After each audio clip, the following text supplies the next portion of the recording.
Hello everyone! Welcome to Grandma's Love. Samahan niyo po ako mga ka-grandma, mag-snack tayo.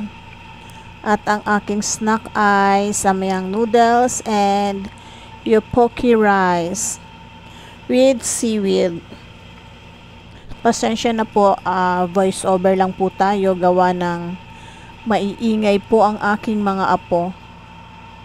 Hindi po sila mapigilan.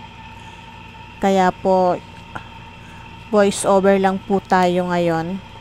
So ito na nga po, nag-snack po ako ng samyang noodles, carbonara flavor po, and tteokbokki with soft drinks. Medyo maanghang po pero carry dahil po sa gustong kumain ni grandma kahit maanghang, go pa rin. So eto po ang tteokbokki, binabalot natin ng seaweed, ng nori. Yummy yummy. Another tteokbokki, balutin ng nori, sabay subo si grandma.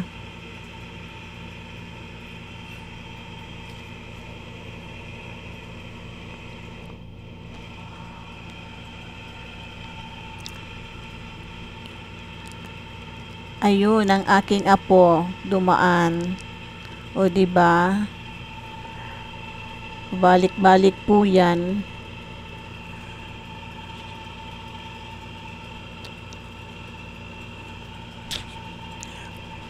Hindi masarap pong magmerienda or pwede nga pong pang-ulam ito, tong noodles, pero wag po nating araw-arawin dahil hindi rin naman po maganda kumain ng noodles araw-araw. Mataas po kasi ang uric acid ng noodles.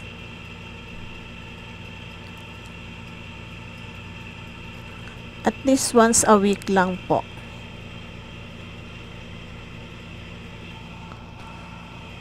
Pagkatapos po kumain ng noodles, inom na lang po ng maraming tubig. Ayan, naaanghangan na si grandma. Di na nakatiis, uminom na. Nagtatakip-takip na ng bibig si grandma gawa ng naaanghangan na. Spicy noodles po kasi. Ayun na. Anghang na. Go pa rin.